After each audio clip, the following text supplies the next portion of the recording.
Hi guys, A day in my office చూసేయండి. మా PG అయితే మాదాపూర్లో ఉంటుంది. అక్కడ నుంచి ఇన్నోబిట్ మాల్ దగ్గర మా ఆఫీస్. సో అరౌండ్ 1.5 కిలోమీటర్ ఉంటుంది కదా, నడుచుకుంటూనే వెళ్ళిపోతాను. అంతా నడిచింది ఒక ఎత్తు అయితే ఈ ర్యాంప్ ఎక్కేసరికి అయిపోతుందండి. ర్యాంప్ ఎక్కి మా ఆఫీస్ చూస్తే మల్లీశ్వరి సినిమాలో వెంకటేష్ గారి డైలాగే గుర్తుంటుంది. ఆ ఫేమస్ డైలాగ్ ఏంటో కమెంట్ చేసేయండి. And this is my desk అనమాట. ఇక్కడ ముందు వెళ్ళిపోయిన వెంటనే లాగిన్ అయిపోయాను. లాగిన్ అయిపోయిన తర్వాత నా డెస్క్ పక్కన ఇలాగే కొంచెం చిన్న చిన్న ప్లాంట్స్ అయితే ఉంటాయి. అవి చూస్తే కొంచెం రిలీఫ్, ఫ్రెష్నెస్ అనే ఫీలింగ్ వస్తూ ఉంటుంది. సో అంత ర్యాంప్ ఎక్కిన తర్వాత వాటర్ తాగాలి కదా, కాబట్టి వాటర్ తాగేస్తున్నాను. And this is my company అనమాట. You can see in my bottle. Actually మా ప్రాజెక్ట్ క్లయింట్కి డెడ్ లైన్లో ఉందన్నమాట. సో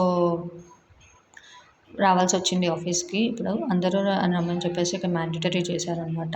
సో అంత క్లయింట్ డెడ్లైన్ ఉన్నా కానీ మేమైతే టీమ్ లంచ్ ప్లాన్ చేసుకున్నాము. అందుకని మేము ఇవాళ బియాండ్ ఫ్లేవర్స్ అని గచ్చిబౌలిలో ఉన్న రెస్టారెంట్కి అయితే వెళ్ళామన్నమాట. అక్కడ ఆ అంబియన్స్ అంతా చూడడానికి బాగుంది, నైస్ అనిపించింది. అండ్ ఇది బియాండ్ ఫ్లేవర్స్ మెనూ. యాక్చువల్లీ అక్కడ వెజ్, నాన్ వెజ్ అని చాలా బాగున్నాయి.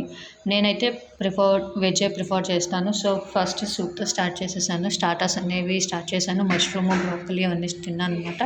బాగానే అనిపించాయి. And this is hurry burry kebabs అనమాట. సో ఈ కబాబ్స్ అయిపోయిన తర్వాత మెయిన్ కోర్స్లోకి అయితే మష్రూమ్ బిర్యానీ ఆర్డర్ చేసుకున్నాము. మష్రూమ్ బిర్యానీ కూడా బాగానే అనిపించింది. అండ్ ఇది బ్లూబెర్రీ మాక్టైల్ అనమాట. వాళ్ళు కాంప్లిమెంటరీ కింద ఇచ్చారు. అండ్ ఫైనల్లీ సిజ్లింగ్ బ్రౌనీతో అండ్ ఎండ్ చేసేసాము. And this is the ambience there. బాగా అనిపించింది. మ్యూజిక్ అవన్నీ పెట్టి మంచిగా అనిపించింది అనమాట. అండ్ ఈ టీం అంతా ఎప్పుడో ఒకసారి ఇలా ప్లాన్ చేసుకుంటూ ఉంటే మనకు కూడా కొంచెం రిఫ్రెష్నెస్ అనేది ఉంటుంది. Finally we click the sum pictures and అయిపోయింది.